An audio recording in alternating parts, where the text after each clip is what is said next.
ተነስተልኝ የፈንታሌ ሚዲያ ቤተሰቦች በዛሬው ዝግጅታችን ጠቅላይ ሚኒስትር አብይ ትላንት ፓርላማ ላይ በሰጡት የተወሰኑ ነጥቦች ላይ ዳሰሳ እናደርጋለን። ሌላው ምንድነው በአፍሪካ ቀንድ ትልቅ ዜና የሚባለው አንድ ግዙፍ የአልሸባብ መሪ ተገሏል ዛሬ። በተጨማሪም ሱዳን በጣም እየታመሰች ያለችበት ሁኔታ ነው ያለው። የትግራይ ጊዜያዊ አስተዳደርም የሰጠው ምላሽ አለ። እነዚህ ሰብሰብ አድርገን ያዘጋጀነው ፕሮግራም ነው። መታጠፉ ጊዜ አይኖርም። አብረን እናምሽ።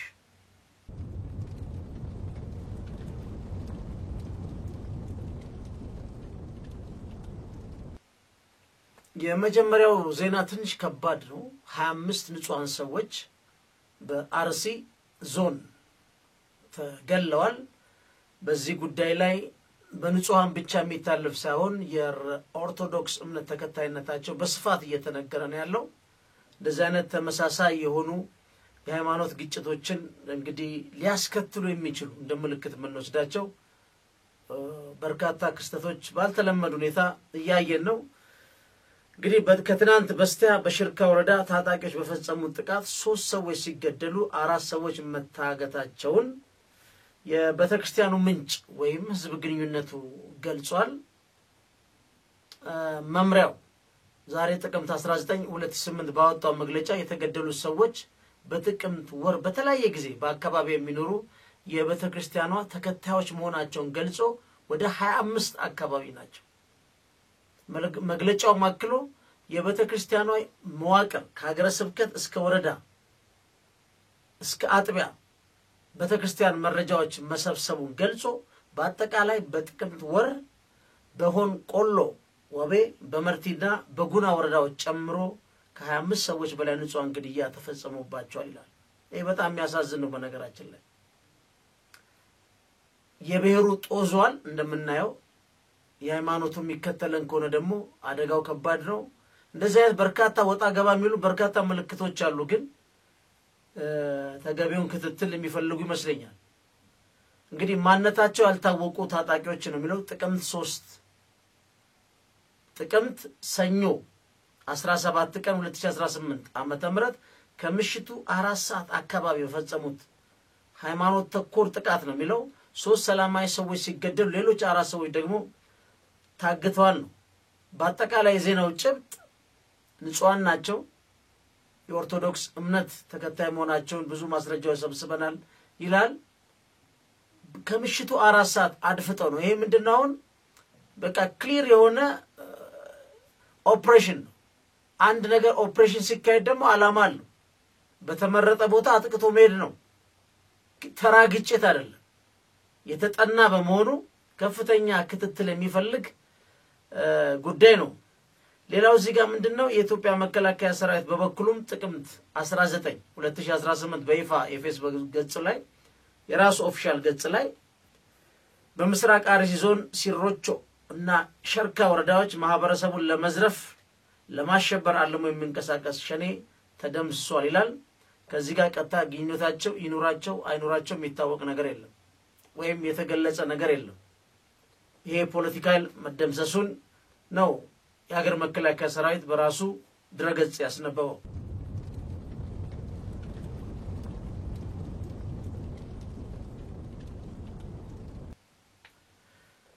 ወደ ሁለተኛው ዜና ስንሄድ የትግራይ ጊዜያዊ አስተዳደር በጀነራል ወደ ሁለተኛው ዜና ስንሄድ የተፈናቀሉ ወገኖችን መመለስና የትግራይ ግዛት መሬት መረጋገጥ የሚፈጸመው በፕሪቶሪያው ስምምነት ብቻ ነው የሚል የጀነራል ታደሰ ወረደ ቢሮ ይህን መግለጫ አውጥቷል። ከ2 ዓመት በላይ ይላል በየዘለቀው ደም አፋሳሽ ጦርነትና ግጭት በሰላማዊ መንገድ እንዲፈታ በፕሪቶሪያ ስምምነት የሰላም ስምምነት ተፈርሟል። የ3 ዓመት ዕድሜ ያስቆጠረው የፕሪቶሪያ ሰላም ስምምነት አተገባበር በኩል የፌደራል መንግስት የተለያዩ ምክንያቶች በመፍጠር እስካሁን ድረስ ሊፈጽማቸው አልቻለም ሲል ከሷል። ጠቅላይ ሚኒስትር አብይ በበኩላቸው በፓርላማ ላይ ጊዜያዊ አስተዳደሩንም የቲፒኤልኤፍ መክሰሳቸው ሰምተናል። በቅርቡ ደግሞ የፕሪቶሪያ ሰላም ስምምነት ወደ ጎን በመተው ከተፈናቀሉ ወገኖች ፍላጎት ከህዝብና ከትግራይ ጊዜያዊ አስተዳደር ዕውቅና ውጪ ከተደራዳሪዎች አካላት ውጪ በግለሰቦች ፍላጎትና ተነሳሽነት በፌደራል መንግስት በኩል ተፈናቃይ ወገኖችን ወደ ቀያቸው ለመመለስ የሚደረግ ማንኛውም እንቅስቃሴ ተግባር ተቀባይነት የለውም ብሏል። በአሁኑ ወቅት ተፈናቃዮች ለ5 ዓመታት ያህል በተቀደደ ሸራ ስር ተጠልለው ክረምት በዝናብ በጋ ደግሞ በብርድና ፀሐይ እየተሰቃዩ ለበሽታና ለሞት ከመጋለጣቸው በላይ በአውሬዎች እየተበሉ ነው። በመሆኑም ተፈናቃይ ወገኖችን በከፋና በአስከፊ ኑሮ ውስጥ ስለሚገኙ በአስቸኳይ መፍትሄ እንዲያገኙ መላው የዓለሙ ማህበረሰብ አደራዳሪ አካላት ድርሻቸውን እንዲወጡ እናሳስባለን ይላል። ዘላቂ ሰላምና አንድነት የሚረጋገጠው ሙሉ በሙሉ የፕሪቶሪያ ስምምነት ሲተገበር እንጂ በግለሰቦች ፍላጎትና ተነሳሽነት እንደማይሆን በመገንዘብ መላው የዓለም ማህበረሰብ አደራዳሪ አካላት ለፕሪቶሪያ ሰላም ስምምነት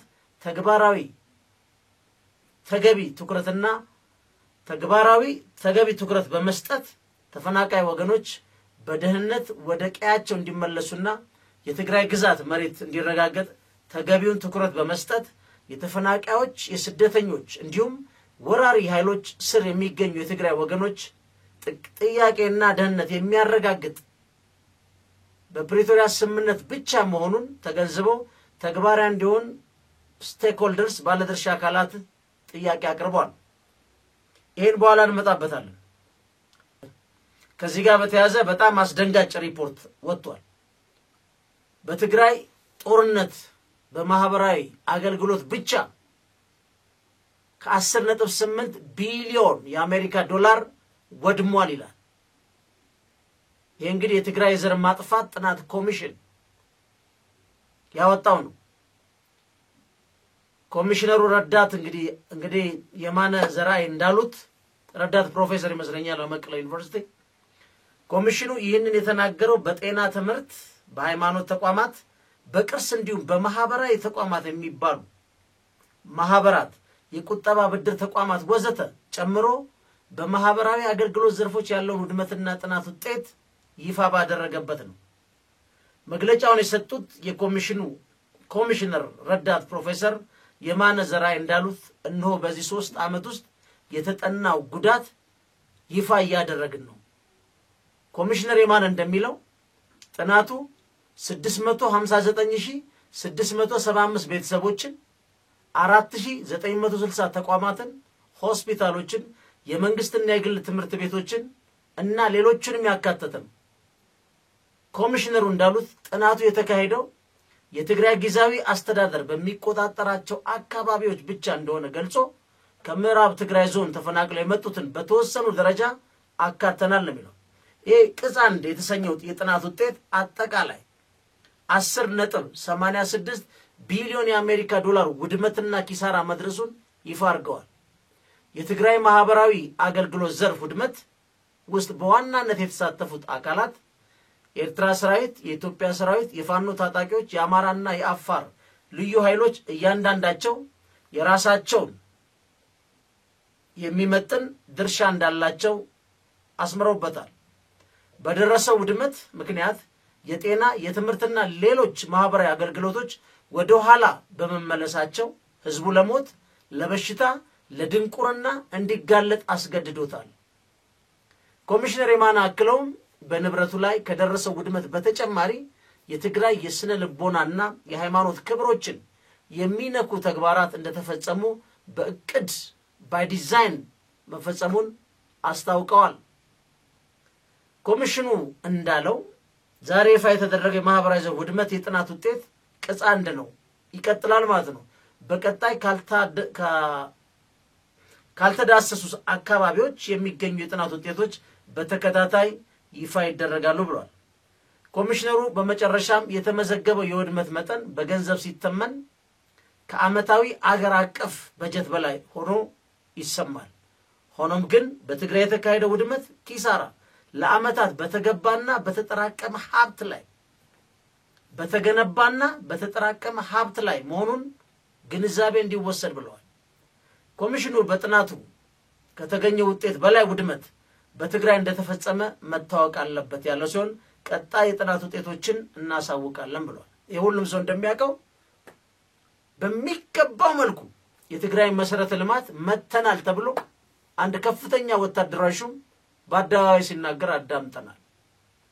ይሄን ያህል ውድመት ቢከሰት ብዙ አይገርምም ነው። በተጨማሪም እንግዲህ ጠቅላይ ሚኒስትር አብይ ፓርላማ ላይ 2 ወር ብቻ ነው ትግራይ ውስጥ የተዋጋ ነው፣ በጣም ቀላል ነው ያው እንግዲህ ያመጣው ውድመትና በዚህ አጭር ጊዜ የተፈጸመ የሚባለውን ለማስታረቅ በጣም ከባድ ነው ሊሆን የሚችለው። ይሄ እንግዲህ በአንድ ዘርፍ ያለው ውድመት ነው።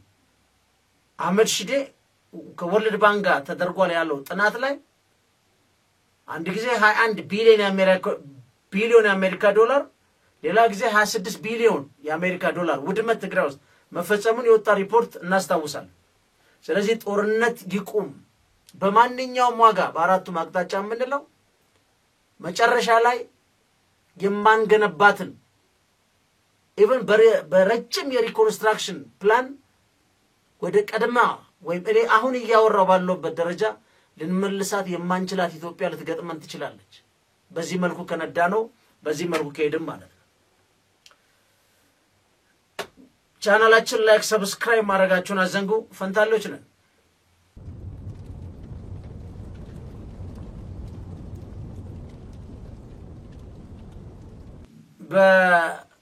በሌላው እዚህ ጋር የአሜሪካ የስለላ ተቋም የተባበሩት አረብ ኤሚሬትስ በዘር ማጥፋት ወንጀል ለተወነጀለው የሱዳን ፈጥኖ ደራሽ ኃይል ታጣቂ ቡድን በዘመናዊ የቻይና ድሮኖች ጨምሮ የጦር መሳሪያ ድጋፍ በስፋት እያገዘች መሆኑን አጋልጧል። ይህ ድጋፍ በዓለማችን ካሉ የከፋው የሰብአዊ ቀውሶች አንዱ የፈጠረው የሱዳን ግጭትን ይበልጥ እያባባሰው ነው። በተለይ ዳጋሎ የሚባል አረመኔ ነብሰበላ የንጹሃን ደም ለረጅም ጊዜ ጠጣ ነው። በነገራችን ላይ አሁን በተቆጣጠሯት ግዛት ላይ 2000 ንጹሃን በአደባባይ ሬሳቸው ረግፎ ተገኝቷል። ለዚህ የአፍሪካ ቀንድ ቀውስ ይጋባል፣ ዶሚኖ ኢፌክት ይባላል።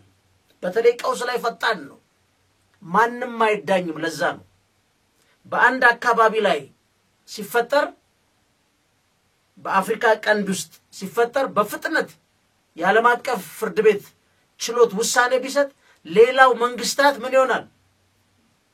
ይረጋጋል። አሁን ግን በሌላ ቦታ በሚደረጉ እንቅስቃሴዎች ቢያንስ እኛ ሀገር ትራንዚሽናል ጀስቲስ ባለመታየቱ የሱዳን እንኳን አልበሽርም እያለ ዳርፉር 90ዎቹ ላይም ከሂውማን ራይት ወደ ዩኒቨርሳል ራይት ዲክላሬሽን የዞረበት ሁኔታ ማለት ነው።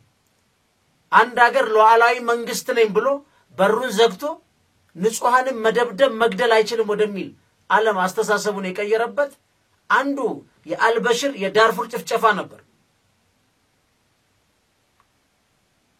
አሁን ደግሞ በዚህ ዩናይትድ አረብ ኤሚሬት ለወርቅና ለእርሻ መሬት ህዝብ እየጨረሰች ያለች አንድ ሚጢጢ በገንዘብ የደለበ ሀገር ሱዳኖችንም ሽክ አድርጎ እየበላ ሲአይኤ ማረጋግጦታል። አሁን ስሙን ከመከላከያ የስለላ ኤጀንሲ የተገኘ ነው። ውጭ ጉዳይ ሚኒስትር መስሪያ ቤቱ የስለላ ቢሮ የሩቢዮ ብሮ የወጥ ሪፖርት እንደሚያሳይ ከፈረንጆች የጸደይ ወራት ጀምሮ የኤሚሬትስ ለራፒድ ሰፖርት ፎርስ ለነፍሰ በላው ዳጋሎ የሚላከው የጦር መሳሪያ መጠን በከፍተኛ ሁኔታ ጨምሯል። ከተላኩት መሳሪያዎች መካከል ዘመናዊ የቻይና ድሮኖች፣ አነስተኛ የጦር መሳሪያዎች፣ ከባድ መትረየሶች፣ ተሽከርካሪና ጥይቶች እንደሚገኙበት የአሜሪካ ባለስልጣናት አረጋግጠዋል። ይህ ድርጊት ይላል ኤሚሬትስ በቀጠና ውስጥ ያላትን ጥቅም ለማስጠበቅ በግጭት ላይ ተጽዕኖ ለመፍጠር በድብቅ የምታደርገው ጥረት ያሳያል ይላል። ኤሚሬትስ በአንድ በኩል የአብርሃም አኮርድ ያለች ከእስራኤል ጋር ወዳጅ ሆና የአሜሪካ ወገን በመምሰልና የምዕራቡን ዓለም ተጽዕኖ እንዳይመጣባት ተሸሽጋ፣ በሌላ በኩል ደግሞ በየመንና ሊቢያ ላይ ከፍተኛ ጦር መሳሪያ ታራግፋለች። የመኖች ከእስራኤል ጋር ይጫረሳሉ ማለት ነው። የጦር መሳሪያው ድጋፍ የተጠናከረው በራፒድ ሰፖርት ፎርስ ታጣቂዎች ባለፈው መጋቢት ወር ዋና ካርቱም ከቁጥራቸው ከወጣች በኋላ ነው የነ አልቡርሃን የዩናይትድ አረብ ኤሚሬት በተለይ አሁን ፖርት ሱዳን ላይ በ6 ቢሊዮን የአሜሪካ ዶላር ወደብ ገነባለው ብላ የምትገነባው ወደብ ምንድነው ዋናው ጥቅሙ ሱዳን ውስጥ በመታርሳቸው መሬቶች የስንዴ የተለያዩ ማጓጓዣ ለመፍጠር ነው አንድ ትልቅ ሪፖርት አለ ጊዜ ካገኘው እስቲ ሞክራለሁና አዲስ ጥቃት በመክፈት በሰሜን ዳርፉር ግዛት ዋና ከተማ በሆነችው ኤልፋሽር ላይ የነበረውን ከበባ በማጥበቅ በቅርቡ እንደ ትልቅ የጦር ሰፈር ሚቆጠር ተቆጣጥራለች በራፒድ ፎርሱ 2000 ሰዎች ግን ገና እንደያዘ እምሽክ አርጎ በልቷል ዳጋሉ አይጠግብም አይጠረቃም የንጹሃን ደም ወርቅ ወደ አረብ ኤሚሬት የሚሻገር የስንዴ ምርት ፍራፍሬ ምርት በሁለት ወንድማማቾች ዳጋሉና ወንድሙ ከዚህ ንጉሳዊ ቤተሰብ ጋር ሆኖ ሱዳንን እያረሷት ነው ይህ የሁለት ዓመት ጦርነት ውስጥ 150,000 ይሄ እንግዲህ ከአክቲቪስት ከምናን ተሰብስበው የመጣ ነው በትክክል ካውንተር ነው የሱዳን አልቀዋል የአሜሪካ መንግስት በዘር ማጥፋት በሰብአዊ መብት ላይ በሚፈጸም ወንጀል የወነጀለው ዳጋሎ ማያዛቅቶት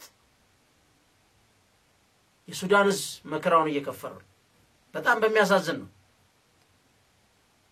የቀድሞው የአሜሪካው ሉክ ወይም አትላንቲክ ላይ የሚጽፈው ይመስለኛል ካሜሩን ሃድሰን በጣም የታወቀ የምዕራቡ ዓለም የስትራቴጂ ዶክመንቶችም የሚያዘጋጅ የሚጽፍ ነው ትልልቅ አርቲክሎች የተባበሩት አረብ ኤሚሬትስ ባትኖር ኖሮ ይህ ጦርነት ያበቃለት ነበር በማለት የኤሚሬትስን ድጋፍ ለራፒድ ሰፖርት ፎርስ ህሉና ወሳኝ መሆኑን አስረግጦ ተናግሯል ባትኖር አብቅቶለታል ብሎ ማለት እሱ መደገፈው ለምንድነው ከዳርፉር አካባቢዎች የሚዘረፍ ወርቅ ቀጥታ ዱባይ ባንክ ውስጥ ነው የሚገባው የድፍረት ከቀይ ባህር ላይ የፖርት ሱዳንን ከተማ በድሮን ከመደብደብ በላይ የሱዳን ዋና ከተማ የአየር መጓጓዣ ሲጀምር እሷ ባስታጠቀችው ድሮን በዛ ላይ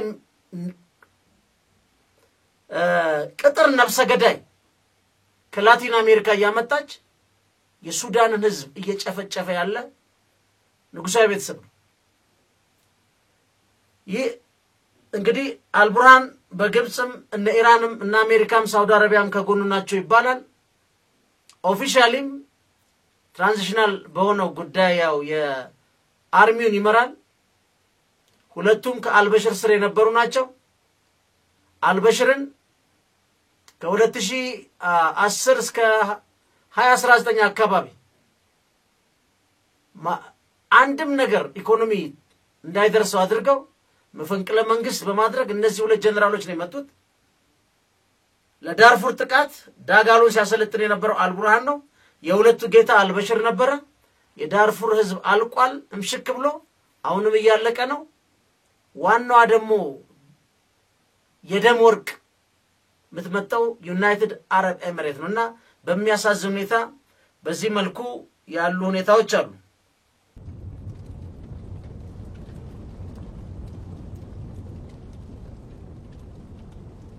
ፕሪቶሪያ ሲባል ግራ እየገባ ይመጣ በአማርኛ የወለደችው እያለች ያቀፈችው እናት ነኝ አለች እንደሚባለው ማለት ነው ፕሪቶሪያ ተደራደረው ከጀነራል ጻድቃን ጋር ነው ከጌታቸው ረዳ ጋር ነው ካሰፋ ብርሃ ጋር ዋነኛ ተደራዳሪ በትግራይ ወገን ጻድቃን ጌታቸውና አሰፋ ሌሎች ሰዎች ይኖራሉ ዋናዎቹ እነዚህ ናቸው ፈራሚዎቹ በእኛም ወገን ይታወቃሉ እነሱ ሲጠይቃቸው ያሉኝ ነገር አለ በስፍራው ያልነበሩ ሰዎች አንዳንዶች ፕሪቶሪያን የማያውቁ ሰዎች ደግሞ ፕሪቶሪያን አስከብሩ ይላሉ እና የወለደችው እያለች የታቀፈችው እናት ልሆናለች የሚለው ነገር እሱ ፕሪቶሪያ ስምምነቱ አንደኛ ቲፒኤልኤፍ ህጋዊ ምርጫ አላደረገም ህገ መንግስት ሶና ያካሄደውና ያን የጨበራ ምርጫ ይሰርዝ እሺ ይሰርዛለው ሁለተኛ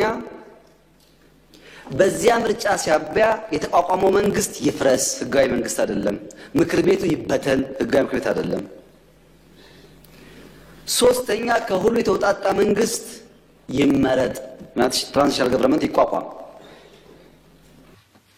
እዚህ ጋር ቅድም እንደሰማችሁት ጠቅላይ ሚኒስትር አብይ የተናገሯቸው ፍሬ ነገሮች አሉ። እነዚህ ሶስት ሰዎች ነው የተደራደሩት። እነዚህ ሶስት ሰዎች ከተደራደሩ ብለን ብንወስድ እዛው ጠቅላይ ሚኒስትሩ የሚናገሩት የድርድሩ ፍሬ ሐሳብ ምንድነው? ቲፒኤልኤፍ ህዝባዊ ወያኔ ሓርነት ትግራይ ያደረገው ምርጫ የተሳሳተ ነው፣ የተመሰረተው ምክር ቤት የተሳሳተ ነው በሚል ነው። አዎ ስለዚህ ስለ ሁለት ተቋም ፓርቲ የሚባል ተቋምና የትግራይ ምክር ቤት ነው። እነዚህን ሁለቱን ተቋም ይፍረሱ በዚህ ድርድር ላይ ብሎ ውሳኔ ለማስተላለፍ እነዚህ ሶስት ሰዎች ከየት የሚያመጡት ስልጣን ነው? አንደኛ ጻድቃንና አሰፋ አብርሃ 100% እነዚህ ሊያፈርሱ የሚችሉበት ቅርበትም የላቸው። የትግራይ ምክር ቤት አባልም አይደሉም። የህዝባዊ ወያኔ ሓርነት ትግራይም ፓርቲ አባላት አይደሉም። ጌታቸው የተሻለ ነው። ጌታቸውም ቢሆን በራሱ ፍላጎትና ፈቃድ እነዚህን ተቋሞች ይፍረሱ ብሎ ሊደራደር አይችልም። በእነዚህ ተቋሞች ላይ የሚወስኑ ባለቤቶች አሉ ማለት ነው። ከጠቅላይ ሚኒስትሩ ንግግር ማለት ስለ ተቋማት ካስረዱ በኋላ የተቋሞቹ መፍረስ የግለሰቦቹ ውሳኔ ነው የሚል ሎጂክ ሊመጣ አይችልም። እውነቱም እንደዛ ነው። እነዚህ ውክልና ይዘው የተደራደሩ እንጂ በራሳቸው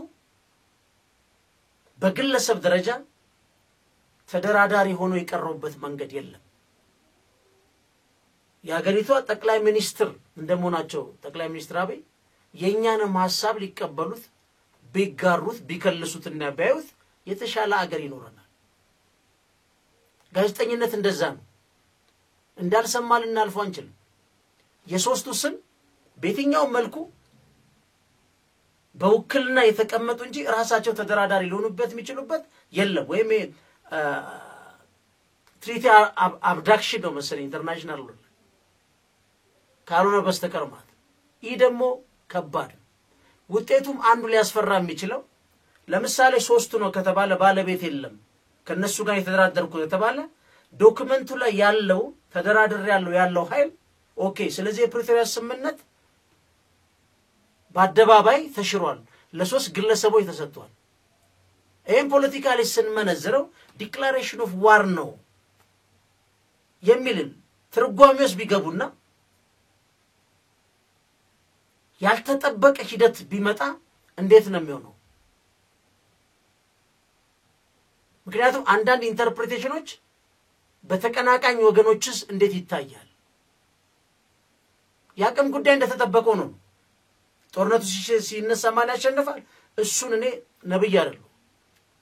ግን ለጦርነት እንደዚህ አይነት ነገር ቢጋብስ ቅድም እንኳን ካልነው እስከ $10 ቢሊዮን ነው የጠፋው። ስለዚህ እንደዚህ አይነት አካሄዶች በትክክለኛ ሌጋሊ ቢነገሩ ጥሩ ነው። የኛ ሪዘርቬሽን ነው። እንደ አንድ ሚዲያም ይሄን አርጊው ያደርግን።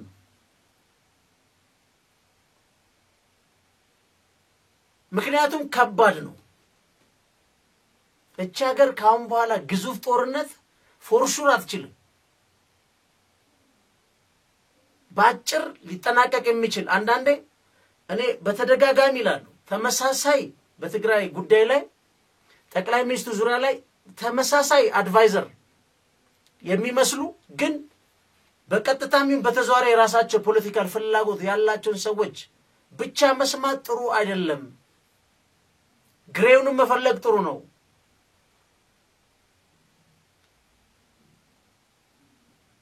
ሁሉን ነገር አቅልለው ልክ ጭንቅላታቸው ውስጥ ያለው የነሱ ፍላጎት በዛ ደረጃ የሚከናወን መስሎ አድቫይዝ የሚያደርጓል። ፋክቱ ግን እሱ አይደለም። ይሄ እንዳካሄድ ይጎዳናል።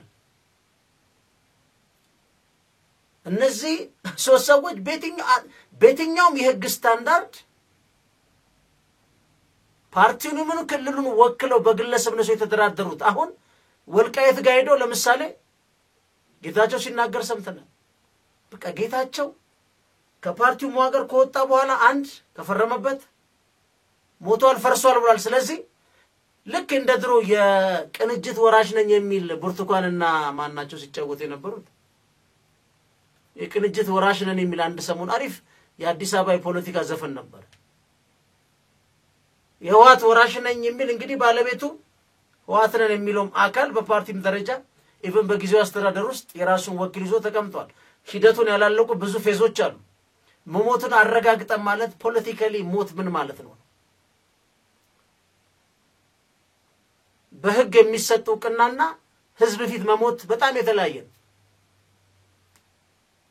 ሰው ሞቷል የሚባለው በህዝቡ ያለው ተቀባይነትን ሲያጣ ፖለቲካ ፓርቲው ሞቷል ይባላል በሌጋልና በኢንስቲትዩሽን ኮነ እና የለምጫሚሶ ብዙ የፖለቲካሎች እናቃለን ምንም የሚያወሻሽ አይደለም ሌጋል በራሱ አንድ ነገር ባለቤት አረግ ወይም ይሄን ያል ደግሞ ፖርሽን የተወሰነ ህዝብ ድጋፍ አለኝ ብሎም ሰው ይናገር ይችላል ስለዚህ ትክክል የትልቁ ሞት ህዝብ ፊት ባለ ተቀባይነት ነው እሱ ወደፊት በምርጫ የሚረጋገጥ ነው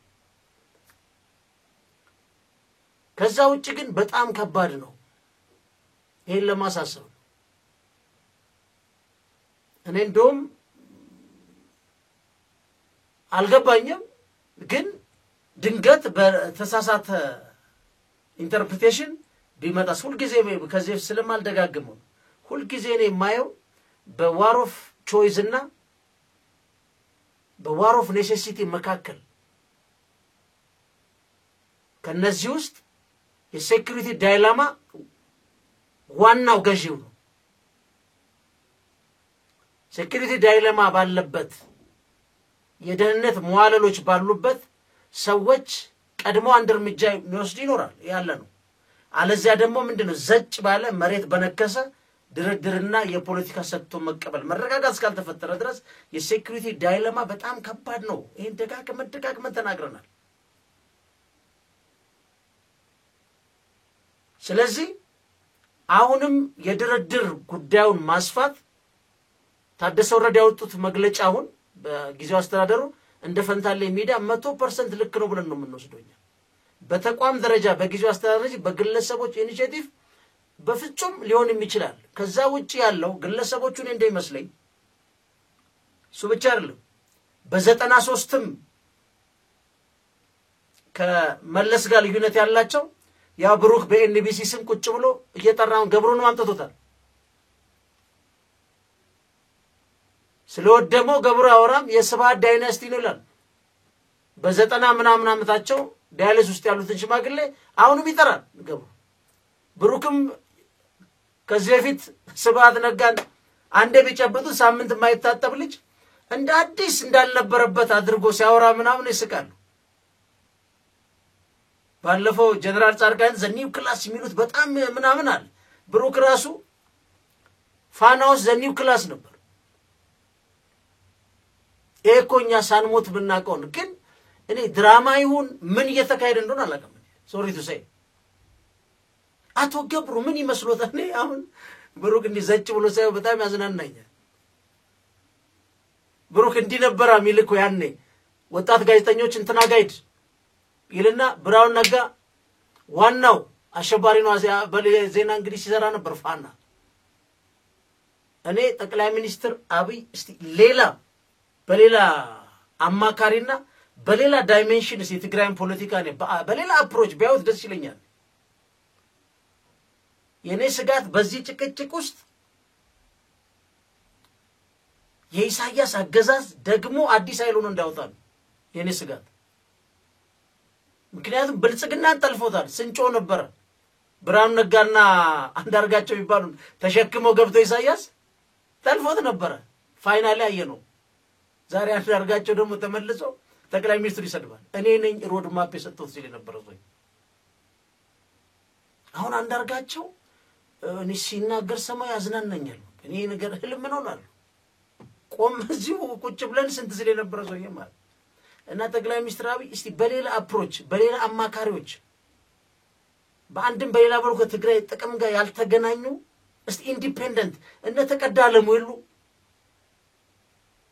እስቲ ሌሎች አማካሪዎች ምክንያቱም ኒው ፐርስፔክቲቭ አለዛ ትግራይ ውስጥ የተጠላለፉት በአንድም በሌላ የተጠላለፉት የፖለቲካ ይዘው እርሶንም ትግራይንም ሌላውን ይዘው ነው የሚጠፉት እኔ ሁሉ ጊዜ ፎከስ ማድረገው ብልጽግና a simple majority 50+1 አጣ አሁን ባለው ተጨባጭ ምርጫም ቢደረግ ብልጽግና 50+1 አጣ 541 ነው ወደ 275 276 ወንበር ማግኘት ነው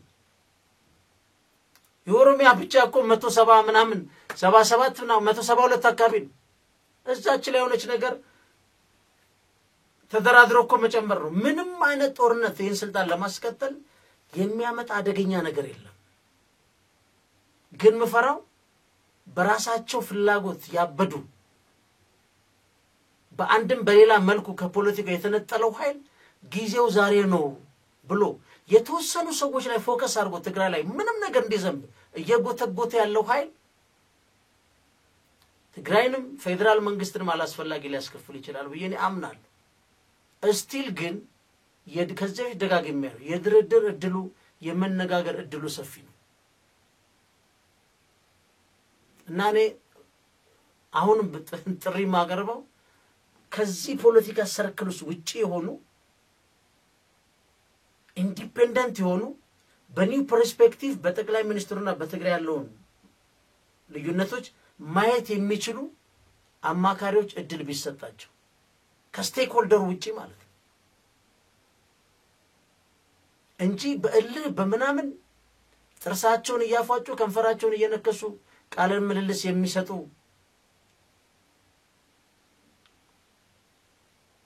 በተወሰነ ክፍልና ሰዎች ላይ ታርጌት ያደረጉትን ኃይሎች ይዞ አሁን እነሱ ምንድነው ፍላጎት ገብቶኛል ፌደራል መንግስት ጦርነት ቢያደርግ ትግራይ ውስጥ ያለውን ኃይል ያሸንፋል ያኔ ሲያጸዳቸውኛ ተሻግረን ይላል የቋመጥነውን የስባት ዳይናስቲ በልቶታል ከዚህ ፊት ይያሉ የሚያወሩትን እንደ አዲስ ቁጭ ብለን እንበላለን ነው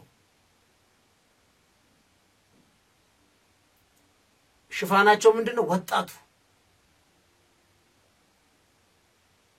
እና ይሄ የሚያድግ ፖለቲካ ነው እናያለን ፈንታሎች ነን ቻናላችን ላይክ ሰብስክራይብ ማድረጋችሁን አዘንጉ መልካም ምሽት መልካም አዳር ቻው